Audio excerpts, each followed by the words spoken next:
No one loves a fat girl, but I can cook, she said. The rancher's reply changed everything.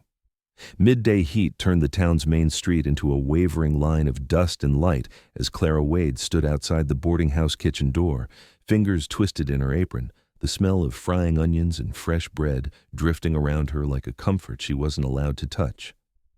Inside, pots clanged and voices called orders, but the landlady's sharp tongue cut through it all as she blocked the doorway with her ledger pressed tight to her chest, eyes scanning Clara from wind-reddened cheeks to flour-dusted boots, before settling, as they always did, on the soft curve of her stomach and hips. "You again," Mrs. Kettle said, her lips curling. "I told you yesterday we've got no use for a girl who eats more than she earns." Heat flushed Clara's face, hotter than the stove flames. She had come with hat in hand and recipe cards folded neatly in her pocket, heart full of hope that maybe today would be the day someone let her prove she was more than a joke. "Ma'am, I can stretch a sack of flour farther than most," she said quietly. "I can make stew from scraps, bread from almost nothing. I'm not asking charity, just a chance to cook." A couple of ranch hands lounging nearby paused mid-smoke, turning to watch the scene like theater.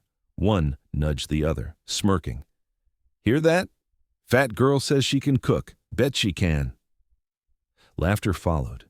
Mean, lazy, the kind that rolled under the skin and stayed there. Clara's fingers clenched tighter around the recipe cards. Mrs. Kettle tapped her ledger with a stubby pencil. "You think I haven't seen girls like you?" she said. "Soon as the bread comes out, it's one loaf for the guests, one for your own mouth. I won't have my profits eaten away because some girl can't leave the biscuits alone." "That's not true," Clara whispered, shame prickling the back of her neck. "I know how to portion. Look at her," one ranch hand snorted, gesturing with his cigarette. "Portion control clearly ain't her strong suit." Another burst of laughter rippled across the alley. Clara swallowed back the ache in her throat. "No one's ever complained about my food," she said, trying to keep her voice from shaking. "At my last place, the rancher said I made the best beans and biscuits he'd ever." "Then why aren't you there?" Mrs. Kettle snapped, eyes narrowing. "Why are you at my door begging for work?" The truth, sickness, foreclosure, a ranch sold out from under her, hung heavy on her tongue, but before she could speak it, the landlady waved her off like smoke. "I need girls who look tidy in the dining room," she said coldly. "Pretty things bring appetite. You bring, well," her gaze dropped pointedly to Clara's apron, "you bring too much of what we're trying to sell." A fresh round of snickers came from the watching men. Clara felt the humiliation slide down her spine like ice. "Ma'am," she murmured, voice small but stubborn, "no one loves a fat girl. I know that." The words left her mouth more bitter than she meant them to, a resignation she'd carried for years. "But I can cook." Mrs. Kettle's eyes softened for half a second, as if almost hearing the wound beneath the words, then hardened again. "Can't pay you in anything but board and scraps," she said, "and even then I'd be losing money feeding you." She flipped open her ledger, tapping a column of numbers. "You'll cost more than you're worth." Before Clara could respond, a new voice drifted from the street, low, steady, cutting gently through the mockery. "Funny thing to say about someone you've never given a task." Every head turned. A rancher stood at the far end of the alley, tall and sun-browned, hat pushed back just enough to show dark, thoughtful eyes. Dust streaked his boots and the sleeves of his shirt, and one hand rested on a folded note he carried, an object he hadn't yet revealed. He didn't look amused. He didn't look angry either. He just looked disappointed. At the scene, at the men, at the landlady, at the way Clara's shoulders had curled inward like she was trying to disappear. Mrs. Kettle sniffed. "This ain't your business, Mr. Cole," she called. "I run a house, not a charity." The rancher, Cole, stepped closer, gaze flicking once to Clara's tear-bright eyes, then to the ranch hands. "Looks to me like you're turning away someone who wants to work," he said. "Frontier don't have enough of those." One ranch hand smirked.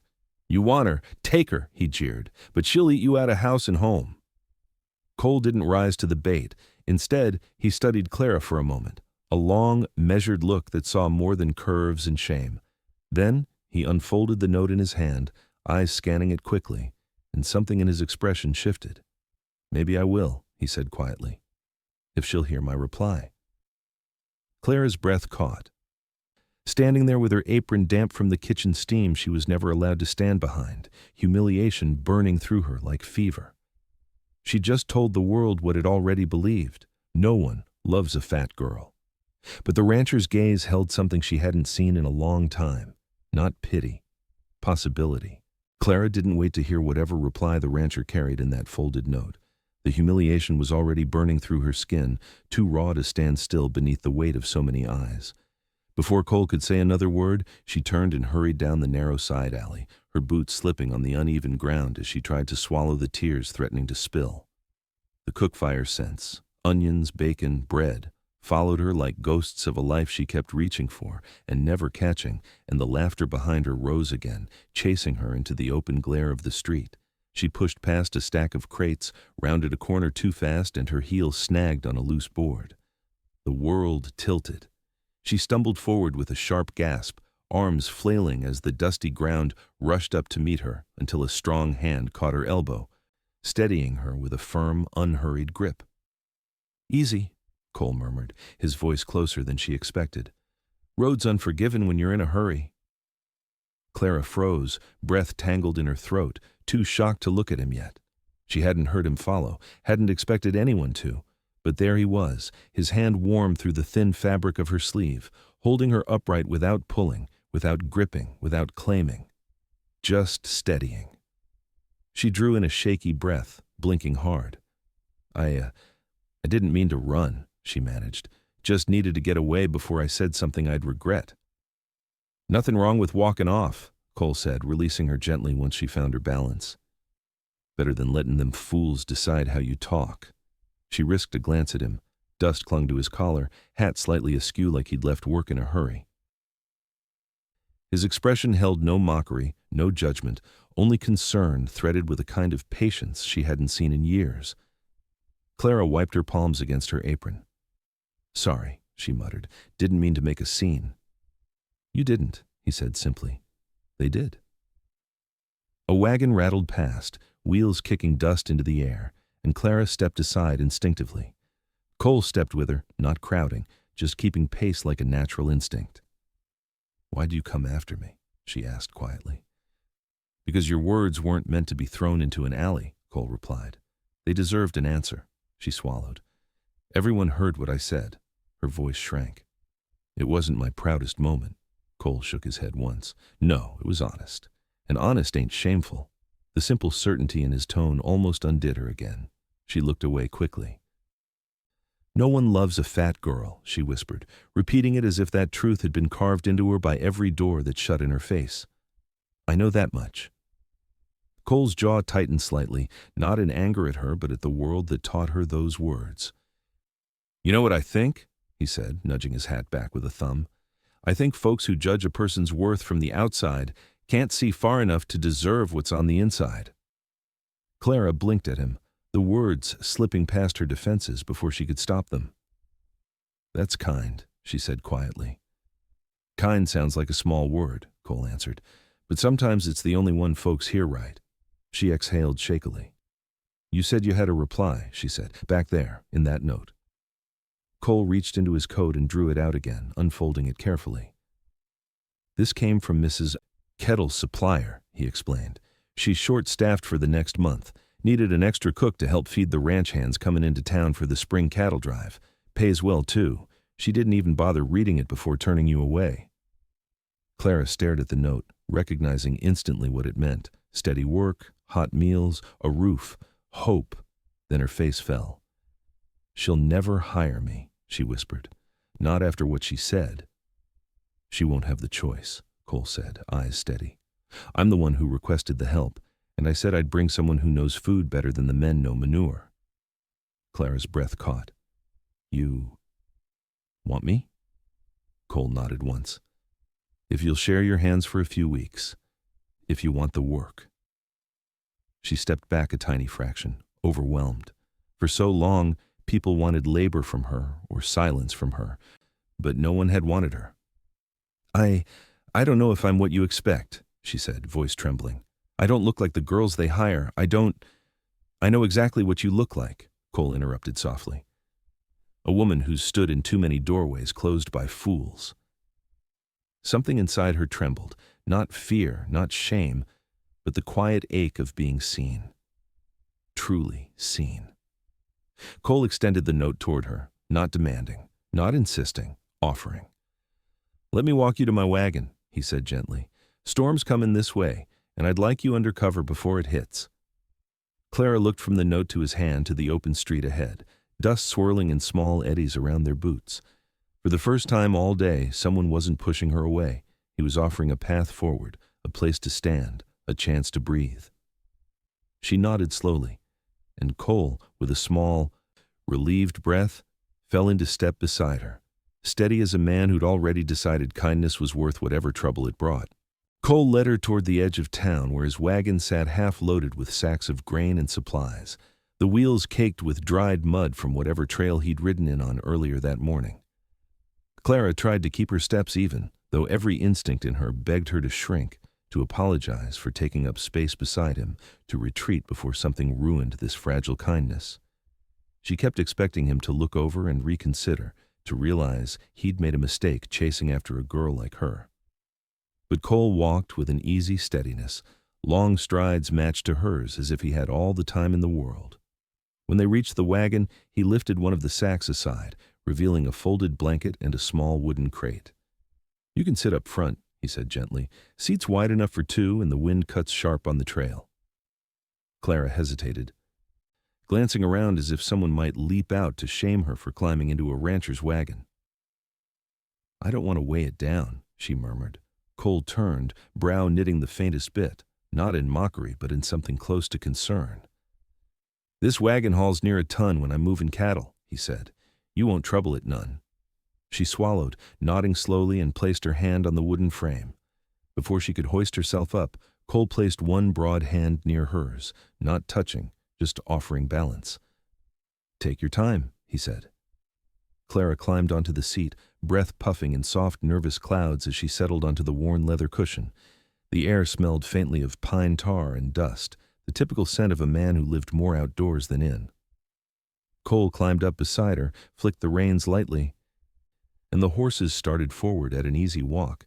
They rolled past the boarding house, past the men who had laughed, past the landlady who watched from the doorway with narrowed eyes. Clara stiffened, gripping the seat edge. Cole noticed. "Don't look at them," he murmured. "They ain't the ones feeding you today." The words hit her harder than she expected, simple, truthful, slicing through the shame that still clung to her like burrs. "Where are we going?" she asked after a moment, her voice steadier now. "My ranch," Cole replied. "Got a full crew in for the next few weeks. They eat more than the cattle do, and none of them know a skillet from a shovel." Clara blinked. "Your ranch?" "Mm-hmm." He adjusted the reins as the wagon turned down a dirt path lined with cottonwoods, their branches whispering overhead. "You'll have your own space in the kitchen. No one bothers the cook unless they want to lose a hand." A nervous laugh escaped her. "You're joking." "Dead serious," Cole said. "Last time someone tried to steal a biscuit early, Bertram hit him with a ladle." Clara covered her mouth, stifling another laugh. "Sounds violent." "Sounds like respect to me," Cole replied, a small smile tugging at the corner of his mouth. As they rolled farther from town, the tension in her chest slowly unwound. The sky stretched wider, open and forgiving, with distant hills rising like soft blue shadows. She felt a strange, tentative warmth growing between her ribs. Not comfort exactly, but something close to it. "Cole," she said quietly. "Why me?" He didn't pretend not to understand. "Because I read that note," he said, "and I saw how she dismissed you without a breath of thought. But you don't know if I'm actually any good." "I know enough," he said, glancing at her with steady eyes. "You came asking to work, not begging for pity. Folks like that don't lie about what they can do." She looked down at her hands, the fingers still dusted with flour from the boarding house door. "People judge me before I even open my mouth," she whispered. "They see me and think I'm slow or greedy or—" "People who think small tend to stay that way," Cole interrupted softly. "Their eyes don't stretch far enough to see worth in someone who ain't shaped like their expectations." She felt heat prickle behind her eyes. "I don't know how to be anything else," she whispered. "I've tried to fit myself into spaces that weren't made for me." Then stop, Cole said. Let yourself take up the space you need. The words sat between them like a held breath. Clara stared ahead at the winding trail, sunlight breaking in soft beams across the road. She wanted to believe him, wanted to believe she could step into a place where her hands, her heart, her cooking could mean something more than ridicule. As the wagon crested a small rise, Cole slowed the horses and pointed. There, he said quietly. That's where you'll be cooking. The ranch sprawled in the distance, wide fields, a sturdy barn, and a main house with smoke curling from the chimney. Clara's breath caught. It wasn't grand, but it felt real, solid. A place that needed hands like hers. A place where maybe, just maybe, the door wouldn't close in her face. And beside her, Cole watched her reaction with a soft, hopeful steadiness that made her wonder if his reply, the one she hadn't yet heard, was already taking shape. The wagon rolled into the ranch yard just as the sun dipped behind a bank of soft clouds, throwing long gold shadows across the fields where a few ranch hands were finishing their chores, their laughter drifting lazily on the breeze. Clara tightened her grip on the seat as Cole pulled the horses to a slow, easy stop beside the main house. Her pulse quickened. New places always stirred the same fear, that someone would take one look, whisper behind their hand, and decide she didn't belong. Cole hopped down first, landing in a quiet cloud of dust, then turned and offered a hand. Not insisting, not rushing, simply giving her something steady to hold on to if she needed it. She accepted, her fingers brushing his calloused palm as he guided her down.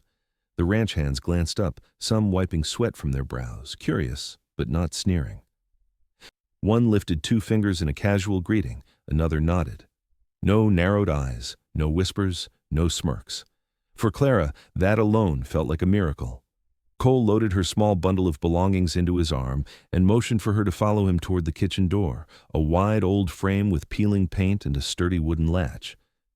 You'll be safe in here, he said softly. Crew respects the cookhouse more than the bunkhouse. Clara gave a trembling smile. Is that so? Well, Cole scratched his jaw. Food keeps men civil, and hungry men are dangerous. She laughed despite herself, and the sound surprised her again. Half a laugh, half a release of tension. When he pushed the door open, the scent of lingering spices, cooled ashes, and tin pots filled the air. It wasn't fancy, just a simple kitchen with rough counters and stacked pans, but it felt like a place where hands like hers mattered. Cole set her bundle on the counter and leaned against the doorframe, watching her with an expression she wasn't used to, one that asked nothing, expected nothing, simply waited. Why were you really at Mrs. Kettle's door? He asked gently. Clara stiffened. She'd hoped he wouldn't ask, though she knew he deserved an answer. She curled her fingers around the edge of the counter, grounding herself. I needed work, she began. Enough to rent a room, enough to feed myself for a while. And before that? Cole's voice held no pressure, just quiet curiosity, like he wanted to understand instead of judge. Clara exhaled slowly. I was cooking at a ranch west of here, she said, eyes fixed on a crack in the wooden floorboards. Good place. The owner, Mr. Halbridge, he was kind. Lost his wife years back. He needed help running the kitchen. Cole nodded once, encouraging her. Then his son took over, she continued, said my pay was too high, said my food used too many supplies, said, her voice tightened, said I was eating more than I worked off. Cole's jaw ticked, but he stayed silent. Clara swallowed.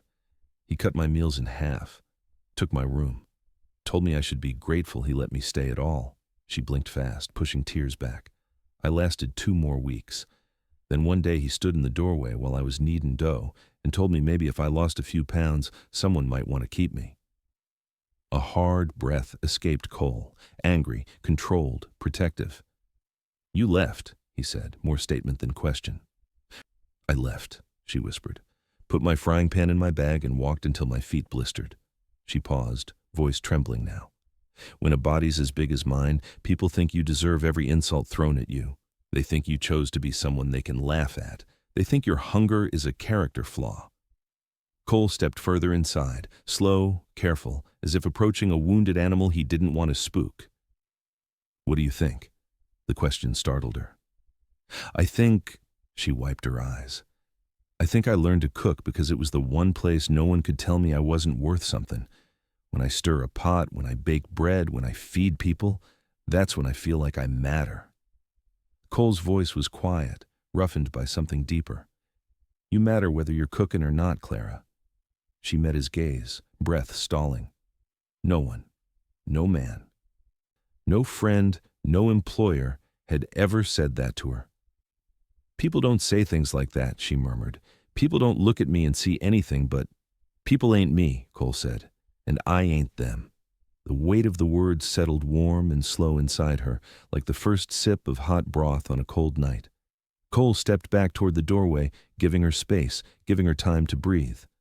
You can rest here today, he said gently. No work yet, no expectations. Just warm your feet and shake off whatever you've been carrying. Clara looked around the kitchen, the pots, the hearth, the wooden table, the sunlight brushing across the counter, and felt a whisper of something she hadn't felt in months. Hope. And behind her in the doorway, Cole let her take it in without filling the silence, without pushing her forward, without asking for anything in return. He simply waited, steady as a man who knew healing couldn't be rushed.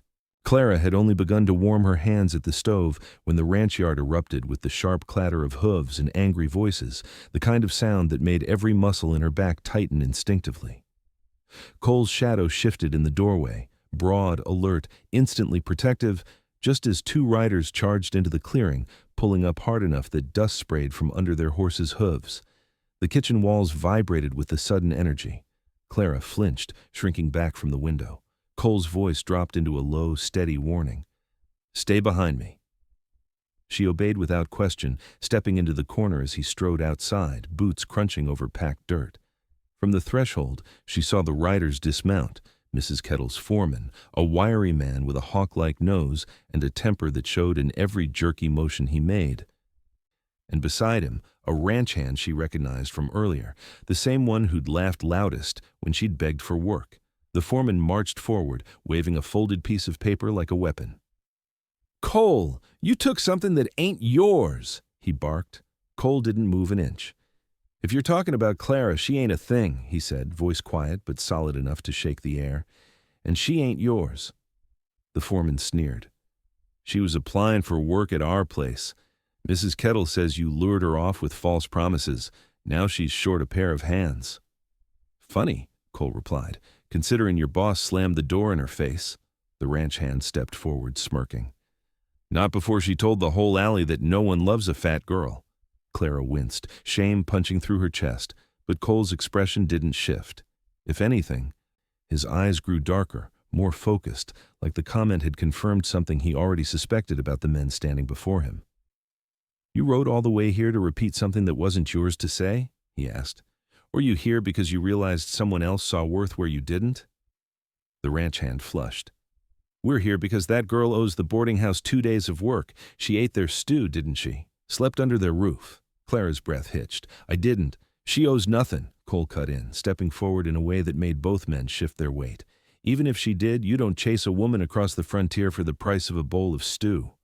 The foreman thrust the paper toward him. "We've got it in writing. Debt contract." Cole took the paper, unfolded it, and scanned the messy scrawl. Then he looked up slowly. "This ain't a contract," he said. "This is a threat written by someone who thinks blaming the weak makes him strong." The foreman snatched it back. "Hand her over. She works 2 days in our kitchen or we drag her back." Clara's blood ran cold. She pressed a hand to the counter to steady herself.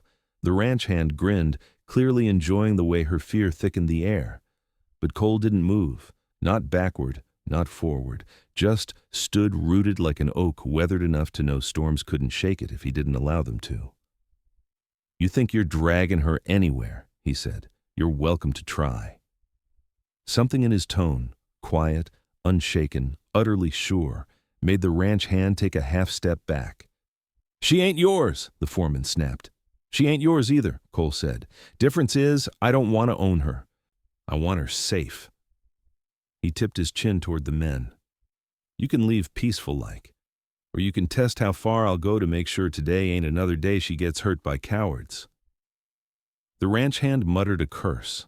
The foreman looked from Cole to the cabin, to the note still trembling in his fingers, and something in his posture shifted, a realization that this wasn't just some lonely rancher they could intimidate. Cole turned slightly, just enough to check Clara's shadow behind him, making sure she hadn't frozen or crumpled under the pressure. When his eyes met hers through the doorway, his look wasn't a question. It was reassurance. He wasn't backing down, not now, not ever. "You got 5 seconds to mount up," Cole said without raising his voice, "and 4 of those are me being polite." The foreman paled. He stuffed the crumpled paper into his coat, muttered something unintelligible, and jerked his head toward the ranch hand. They mounted quickly, the horses pawing the dirt like even they wanted to leave. As they turned to go, the ranch hand glared at Clara. "You'll regret picking him over work," he spat. She flinched until Cole stepped in front of her line of sight, blocking the words entirely, like a shield. "Get off my property," he said. And this time, they listened. When the riders disappeared down the trail, Clara released a breath she hadn't realized she was holding. Cole stepped inside, closing the door behind him, his presence filling the kitchen with a steady warmth. "They won't bother you again," he said. Not a promise he couldn't keep, just a truth he'd already decided on. Clara pressed a hand to her heart. "You didn't have to stand up for me like that." "No," Cole said softly, meeting her eyes. "I had to stand up because no one else ever has." By the time the sound of the riders faded completely, the kitchen felt strangely quiet. Too quiet for Clara, who stood near the counter with her hands pressed together, trying to calm the shaking she hoped Cole didn't notice. He moved around the room with slow, measured steps, checking the latch on the door, glancing once out the window, then returning to her with a calmness so steady it felt like a blanket settling over her shoulders. "They won't come back," he said again, and this time she believed him. Clara exhaled shakily. "You shouldn't have put yourself in the middle of it. People talk." "Let 'em," Cole said, rolling up his sleeves. "Ain't my job to keep their mouths busy."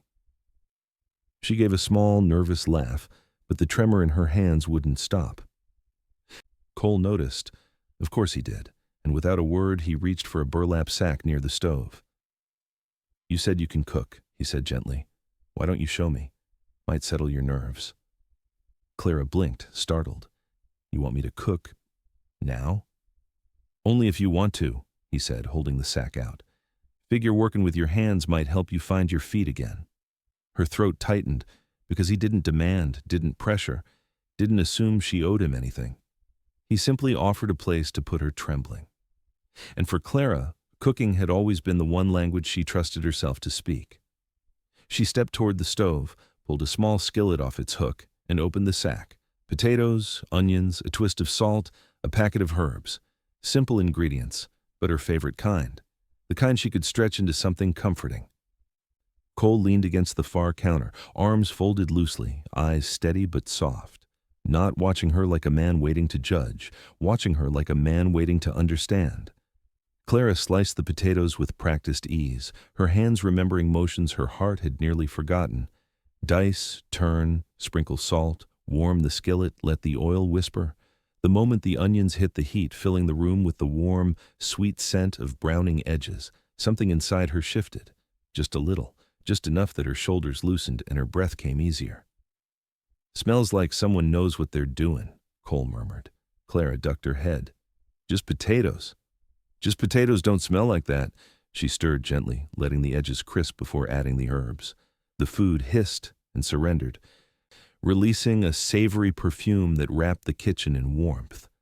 Cole pushed off the counter and stepped closer, but not too close, just enough to see her work.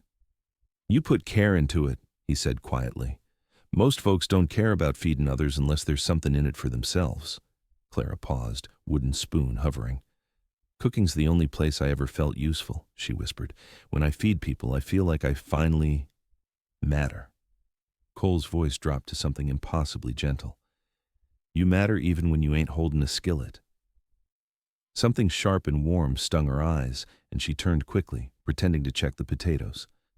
When they were done, crisp edges, golden centers, herbs releasing their scent like a soft sigh, she scooped a small portion onto a tin plate and slid it across the counter toward him. "It's nothing fancy," she murmured. "Just a bite." Cole didn't take the spoon. He took the plate in both hands like it was something precious, something offered rather than owed. He tasted slowly, not rushing, not pretending, letting the flavors sit. His eyes closed for half a second. When he opened them, something new glimmered there, respect, and something deeper she didn't yet have a name for. Clara, he said quietly, placing the plate down with care. No one who tastes your food walks away unchanged.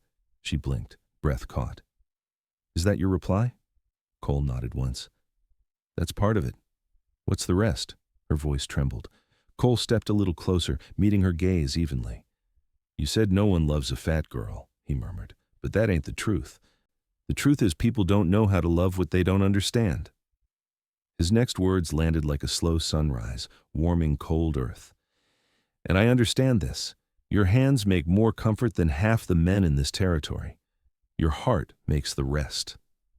Clara's lips parted, stunned into silence. Cole nodded toward the skillet. You cook like someone who's been starved of kindness, he said softly. Let me change that. The skillet crackled behind her, but the real heat was the kind that rose in her chest, the kind she'd nearly forgotten existed.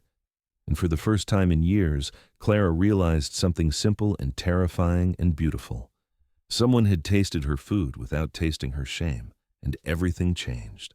Evening settled over Cole's ranch, with the slow warmth of embers dimming in a long fire, and by the time the workday ended, the yard buzzed with the kind of hungry chaos Clara had only ever heard from behind closed doors.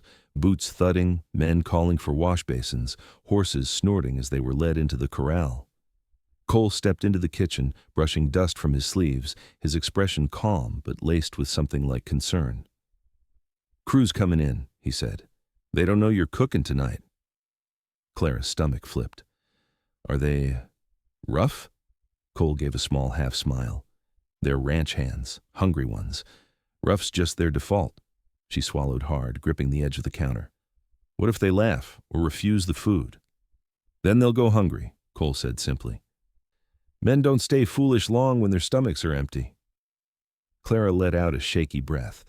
She'd cooked for ranchers before, but she had never stepped into a room full of strangers after being humiliated publicly. Her hands trembled as she ladled stew. Potatoes she'd crisped in butter, strips of beef Cole had sliced for her, onions, herbs, broth simmered slow, until the flavors deepened into the kind of warmth she wished someone had offered her on her worst days. Cole took the heavy pot from her arms with one hand, balancing it easily. I'll carry it, he said. You just walk beside me. She nodded, heart pounding hard enough to shake her ribs, and followed him out into the long dining hall, a simple structure with wooden benches, lanterns hanging from rafters, and nearly a dozen men already sitting, talking loudly over each other. The noise dimmed the moment Cole entered. Every head turned toward him, then toward her. Clara felt the room tighten, felt gazes sweep her, some curious, some indifferent, some surprised.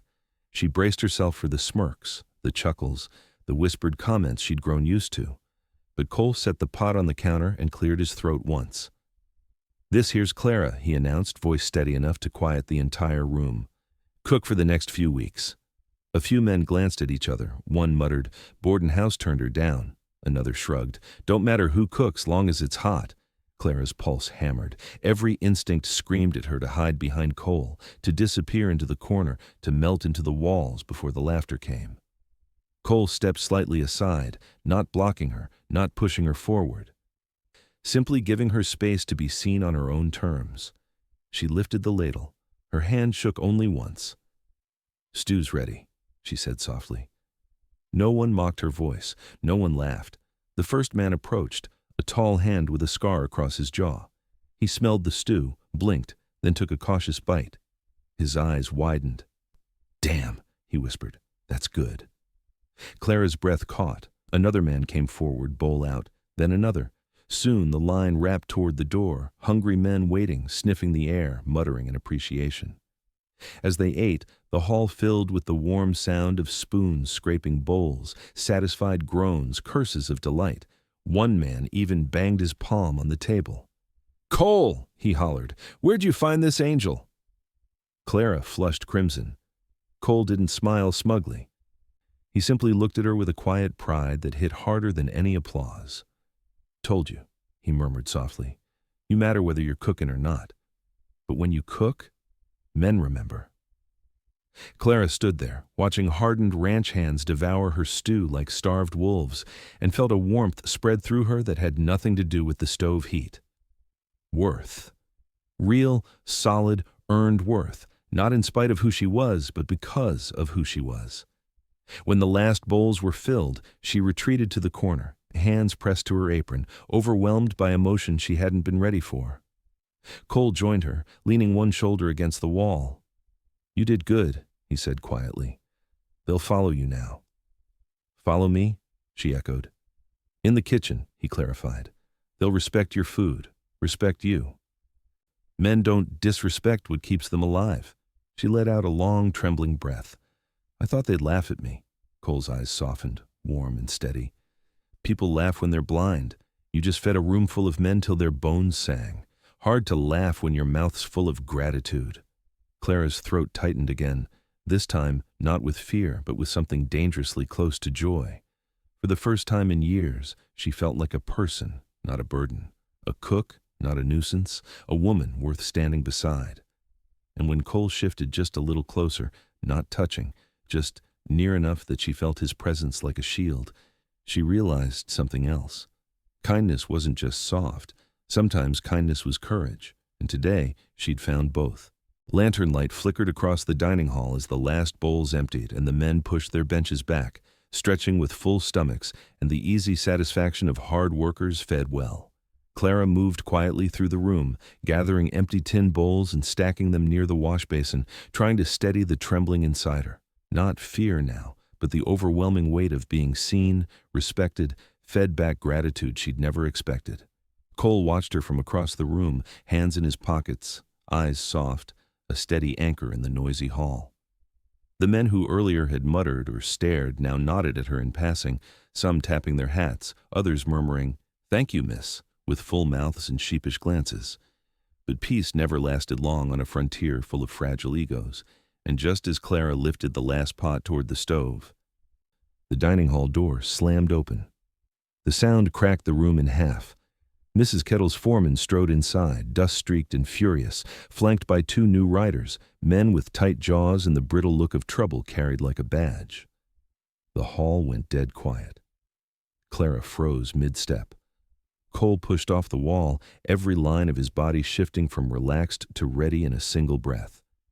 "You!" the foreman barked, pointing at Clara like she was property that had wandered off. "You think you can run off to some ranch and pretend you don't owe us? Mrs. Kettle wants her worker back, and her food, and her savings." "Savings?"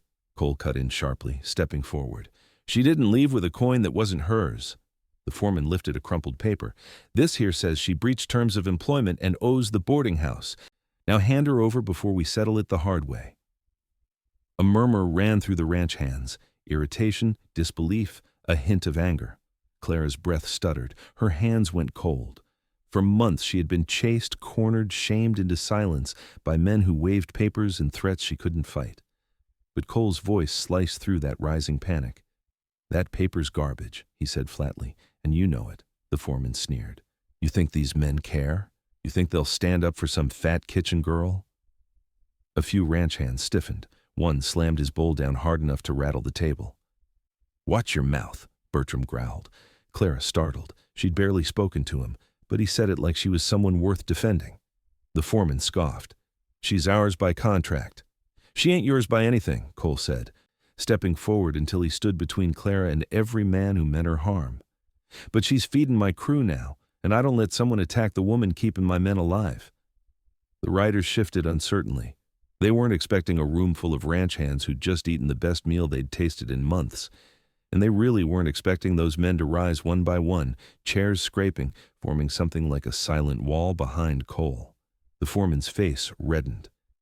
"She said herself no one loves a fat girl. That means no one's going to fight for her, not when it costs—" "Costs what?" Cole interrupted, voice low and dangerous. "A man's pride? His lunch?" Bertram stepped forward, arms crossed. "That stew just saved my soul tonight," he muttered. "Ain't nobody taking our cook." Clara's knees nearly buckled. Cole turned slightly, voice steady but loud enough to reach every ear in the hall. Clara, he said, I want you to stand where the lamplight hits.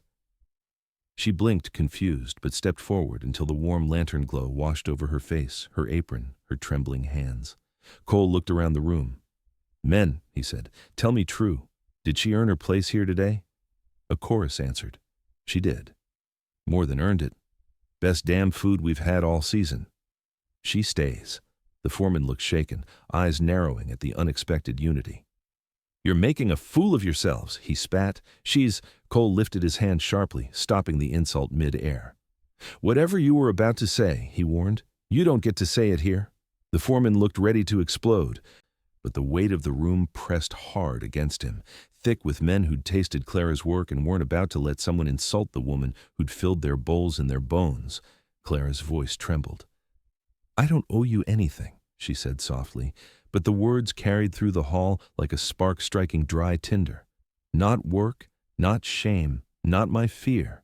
The foreman's eyes widened, because this time he heard no apology, no flinching, only truth. Cole nodded once, proud. You heard her, he said. Now ride out. The foreman scowled, but when no one moved aside for him, not Cole, not the ranch hands, not even Clara, who stood taller than she had all week, he backed toward the door, spitting curses as he and his riders retreated into the dark. When the door finally shut behind them, the hall released a collective breath. Clara wiped at her eyes, overwhelmed, but Cole stepped close, not touching, just near enough that she felt the warmth of him like a shield. You spoke for yourself tonight, he murmured. That means more than anything I could have said. And for the first time in her life, Clara realized something profound. Being defended felt powerful, but defending herself, with a room at her back, felt like becoming someone new. The next morning broke with a pale sweep of dawn light spreading over the ranch, soft and cool, the kind that made frost sparkle on fence rails and turned the grass into silver threads swaying beneath the breeze. Clara woke early. Not from fear, but from a strange new energy humming under her ribs, the kind that came from finally speaking truth in front of men who once would have laughed her silent. She stepped outside to breathe the morning air, hugging her shawl close, and saw Cole saddling his horse near the barn. He glanced up immediately, eyes sharpening with quiet concern. Didn't mean to wake you, he said. Long night. Thought you'd rest. I'm all right, Clara said softly. Did something happen? Cole hesitated just long enough to confirm her suspicion. Foreman's been stirring trouble in town, he admitted. Trying to rouse folks, saying you stole from the boarding house, saying I'm harboring you. Clara's stomach tightened, but the panic didn't spiral the way it once would have. She stepped closer. What are you going to do? Not much to do except end it, Cole said simply, tightening the saddle straps. I'm riding into town to speak with the sheriff. Let him hear the truth before lies settle in the walls. Her breath caught. Should I come with you? His answer was immediate, calm, firm. Only if it's your choice. Clara swallowed. What do you want? Cole met her gaze steadily. I want justice, not revenge. Justice. She nodded slowly, feeling something in her settle, because justice didn't frighten her the way confrontation once did. Justice sounded like clearing the fog that had hung over her for months. Justice sounded like dignity. Then I'll come, she said. Cole offered his hand, not to pull, not to command, but to help her mount behind him if she chose. Clara placed her hand in his, climbed onto the horse, and settled her arms lightly around his middle. As they rode toward town, the wind brushed her cheeks cool and sharp, carrying the scent of pine and dust and the first hints of spring. She held tighter when the road dipped, her cheek brushing the back of Cole's coat, and felt a strange comfort bloom deep inside. When they arrived, the town looked different than yesterday. Not cruel, not mocking, just sleepy and still waking. But as soon as Clara's boots touched the ground, whispering began, low voices, curious glances, a few narrowed eyes. She lifted her chin.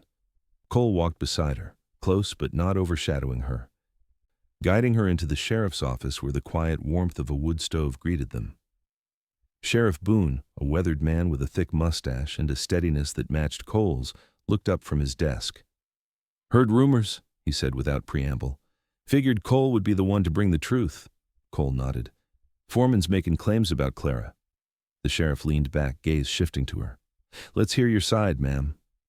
Clara inhaled slowly. Her hands trembled, but only once. She told him everything. The kitchen door slammed in her face.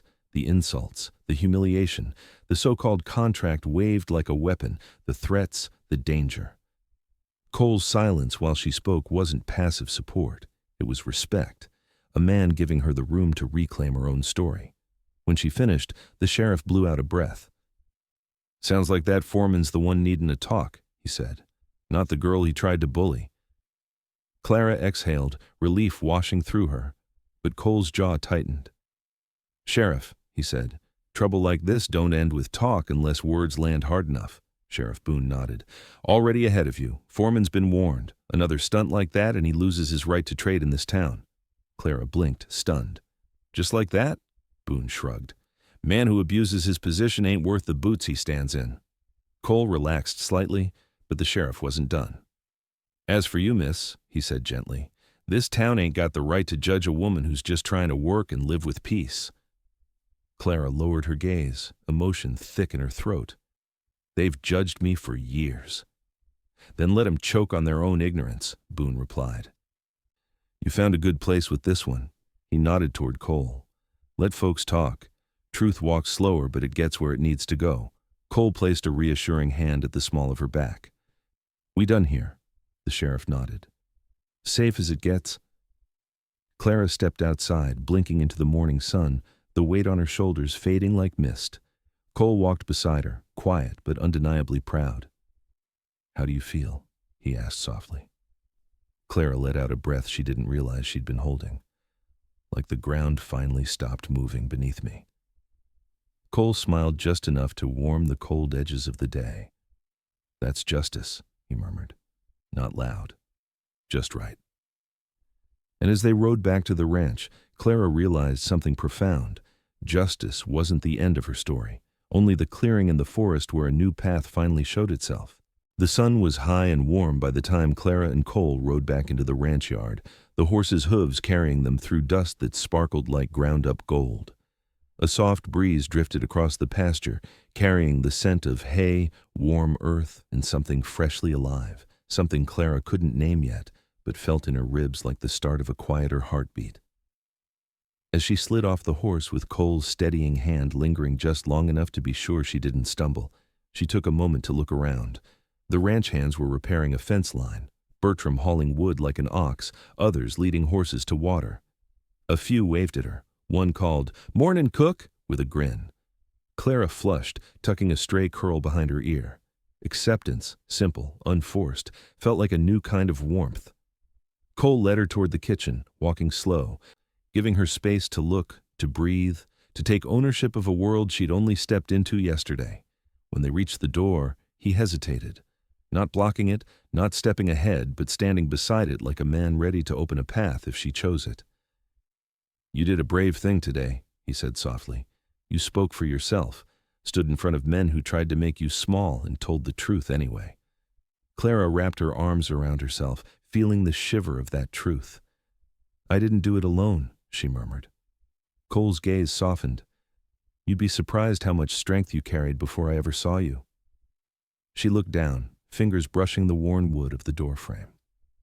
"I don't know what comes next," she whispered. "I've never had options. Never had a place that wasn't one gust of cruelty away from throwing me out."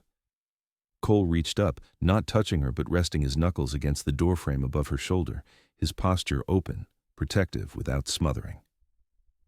"Then let's make sure this door don't swing based on someone else's opinion," he said. "You want to stay? You stay.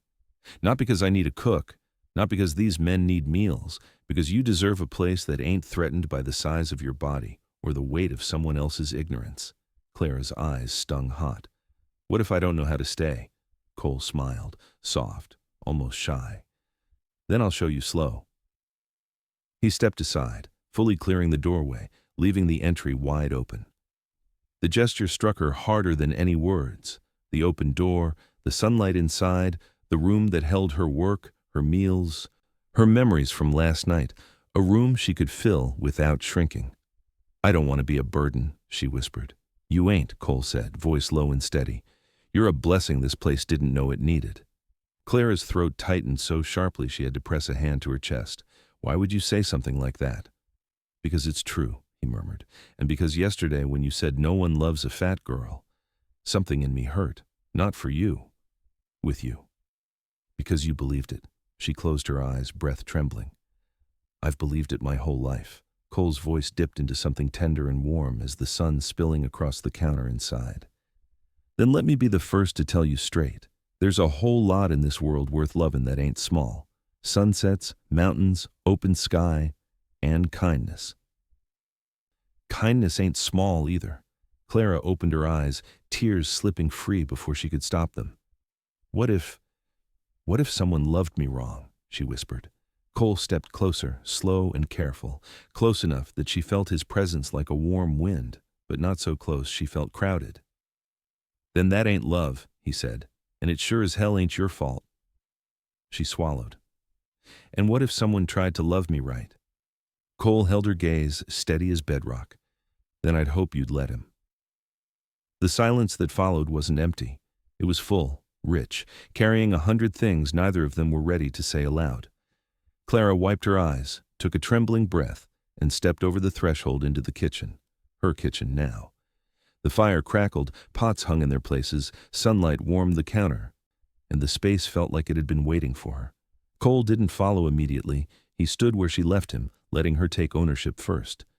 When she turned back, he gave a single nod. Not permission, recognition, choice, home. Thank you, she whispered. Cole's voice softened into something close to reverence. For what? For making room. He exhaled slowly, deeply. Always. Some doors close out of fear, others open because someone believes you deserve a place to stand. If you were in Clara's place, would you have walked through the door or kept searching for somewhere safe to land? Like, share, and subscribe for more Redemption West stories, where every soul finds a second sunrise.